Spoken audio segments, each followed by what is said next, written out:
Hello and welcome. My name is Jaworski and you're watching Every Woman Project, empowering lives through story. Today I'm really excited to be introducing Nicole. She's a body confidence advocate and she personally impacted my life so much. Earlier this year I heard her story for the first time and it blew me away because I was having a lot of body confidence issues after having 2 children, and it was her story that made me throw that all out the window and embrace who I am. And so I'm so excited to be able to allow Katie to share her story with you today. So thank you, Katie, and welcome to the show. Thank you, Megan. Such a pleasure to be here, and thank you for inviting me. Oh, you're welcome. So Katie, for those that don't know your story around your body image, do you mind sharing with us do you mind sharing with us your story? Yeah, of course. So for me, I grew up a big girl. Yeah. I grew up somebody who, in a family of 5 boys, so 4 older brothers. Wow. And my father. And in that world, beauty was important. Mm-hmm. That's how I was raised, that the way that I look was really important. Yeah. And by the time I was about 9, I kind of looked like this. Okay. I know that sounds funny, but by the time I was 14, tall. I was 5'10". I wore a size 14C bra, and I was a size 14-16 by the time I was like 12. Yeah. So I grew up really fast, Yes. and I grew up hating this. Well, first and foremost, I grew up disassociated to my body. Yeah. First and foremost, and not really knowing where it should be, what it should be, because I wasn't a boy, which is what is accepted in my world. Yeah. But I wasn't a skinny woman like I was told that I should be. Yeah. Or that they're the ones that would be valued. Yeah. So the body hate started from a very, very young age. I remember being 9 years of age and climbing to the top of a big slippery dip up in Wet and Wild in Queensland, and getting to the top and being told that I couldn't go down unless I took my t-shirt off.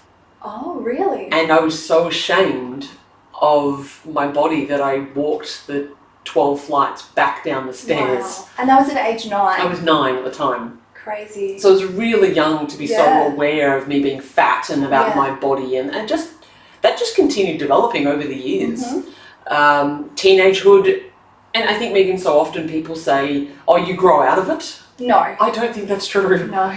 I think that maybe if you're lucky, when you start pushing beyond 40, you care less. Yes. But that's more about apathy than it is about empowerment. And so eventually I put on and lost 125 kilos in my life.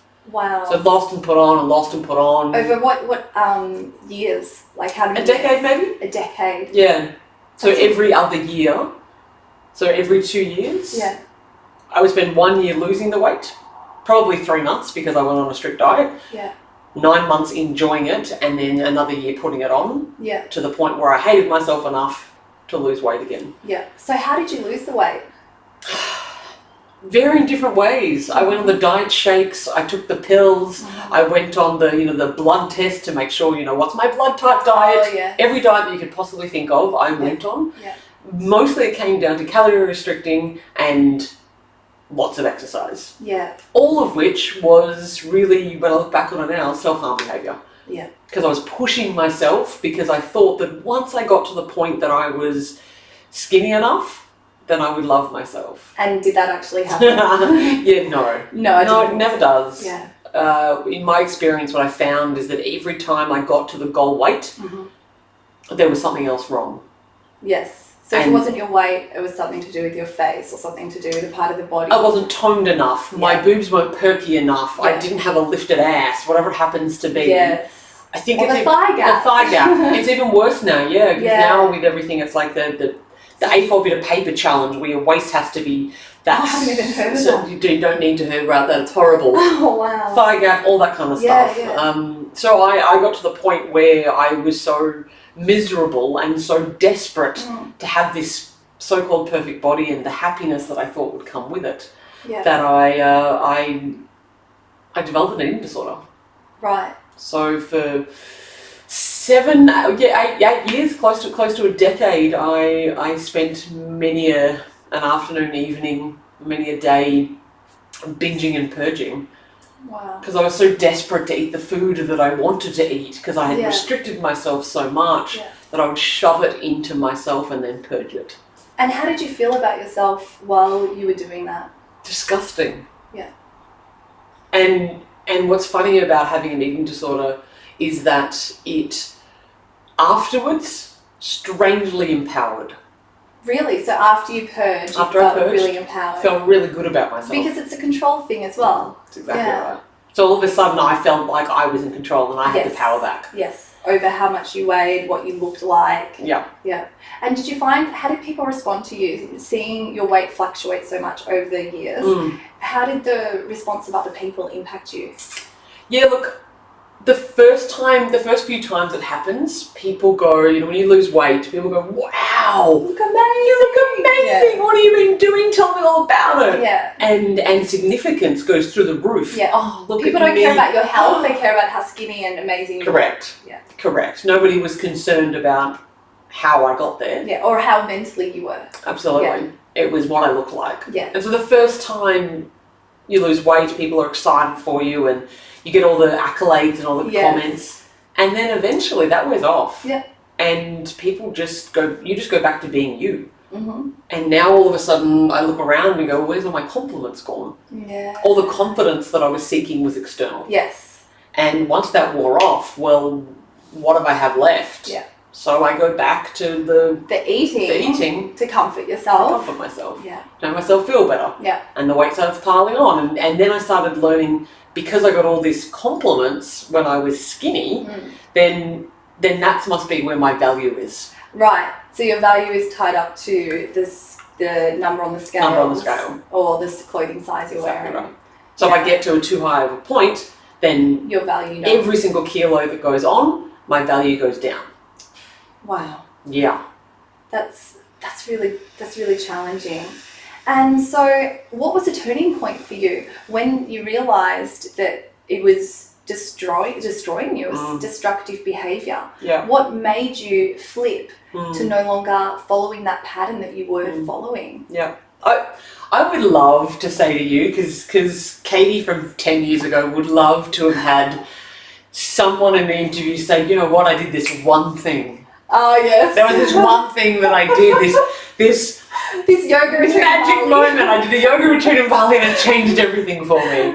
I think it's a series of It's a process. change, of awakening. Okay. Part of the reason I do what I do is because, like you said in the introduction there, I think that one conversation can change things for you. Yes. I think that that's possible. But I didn't have any advocates when I was growing up to say that people that had a body like mine could love themselves.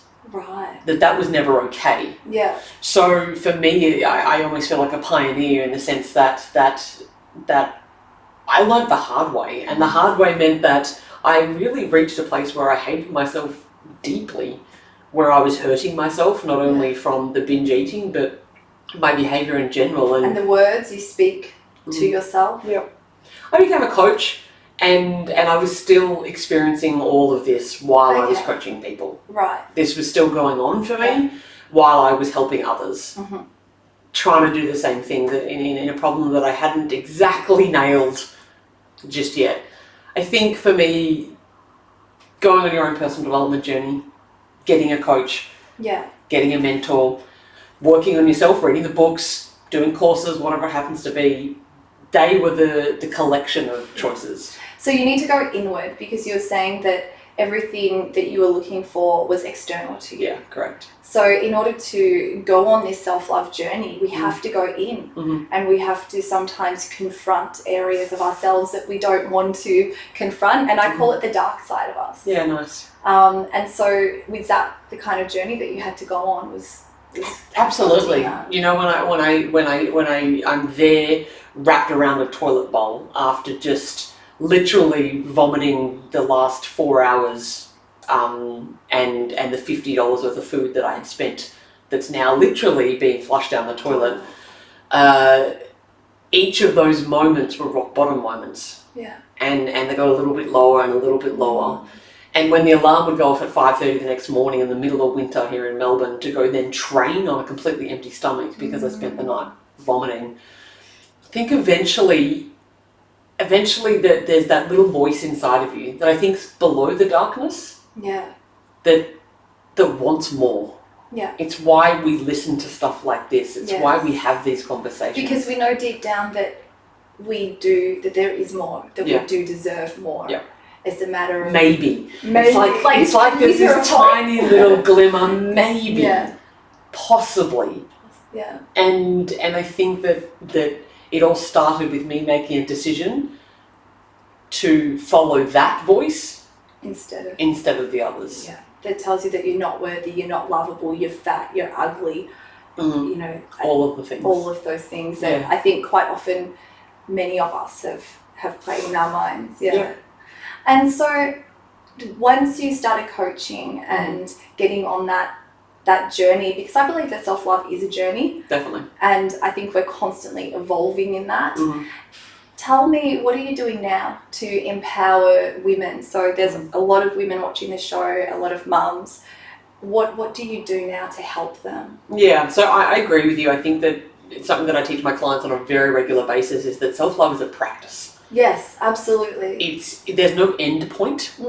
It is forever evolving. So even though I love myself now more than I've ever, I value myself more than I've ever valued myself, there's always another level to my love. Yeah.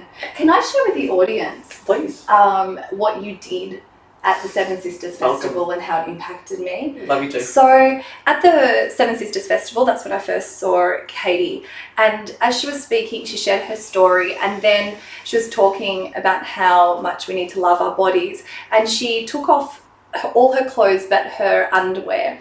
And as she was walking around through, there would have been a couple of hundred of us, she was standing so poised, completely topless, and tears were streaming down my face. And honestly, I thought I'd never seen anything more beautiful in all my life, because I realized that true beauty is inside. And it was like her insides, her heart was literally shining through her chest. And it was the most incredible thing that I had ever seen. And it made me realize that whenever, with my self-love journey, when I'm slipping back into that old pattern of those words, I actually think of you standing there in all your beauty. And I think, no. Yeah. Stop this, no more. Congratulations. You are beautiful. Yeah. And that's the gift that you gave me. And I actually see you naked. Yes. That helps me. I know, that sounds strange, No, but it sounds really beautiful. does. It was the most empowering thing. Thank you. And so how else do you empower women? Yeah. So thank you for sharing, and the feedback was very much around that, because I'm on a mission to stop the idea that we need to be perfect, and that's why, because there's all these images of perfection. So I very much through my social media, through the messages, my speaking, and through my coaching, really break down the walls of perfection. Yes. So you will find me very raw in what I do, and I have no opposition to clothes or makeup or any kind of self-expression. It's just not me.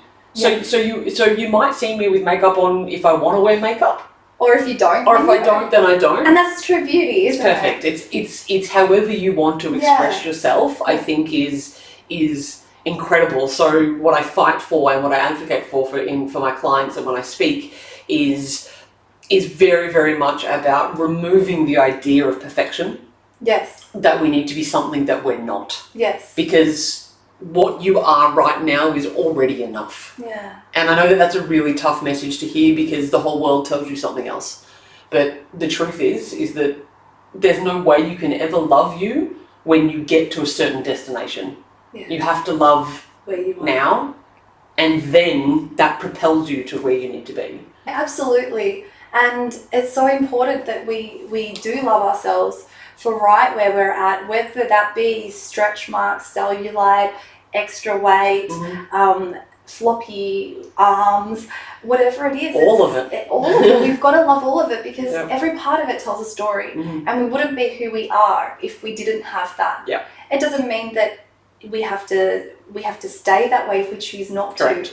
But it should be about our choice, because we love ourselves from a place of love, not from a place of fear. Yeah. Because I've always said, just from what you just said there, that you can't hate yourself healthy. Yeah. It doesn't work that way. Yeah. You need to come from a place of love, because then the choices that you make are that Absolutely. around things that are congruent with health. Yeah. That's Yeah. And you learn to listen to your body then. yeah. And you begin to be more intuitive. Mm-hmm. And that's really important, because once again, it's an inward journey. Yeah. Yeah. Yeah. So if there was one message that you would like to share with the world, Mm-hmm. I guess in one paragraph. Yeah, wow. I know, everybody says that. It's a hard it. question. What would that message be? The message that I would give in one paragraph.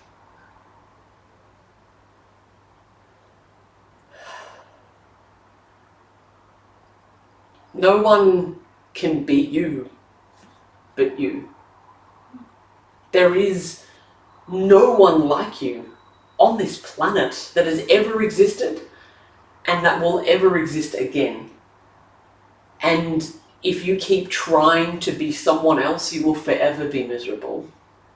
True courage is about deciding for yourself that who you are now is enough, worthy, and has something to give to this world, because nobody can do you like you do. I love that. Nobody can do you like you do. In a paragraph. That's all I got. That's fantastic.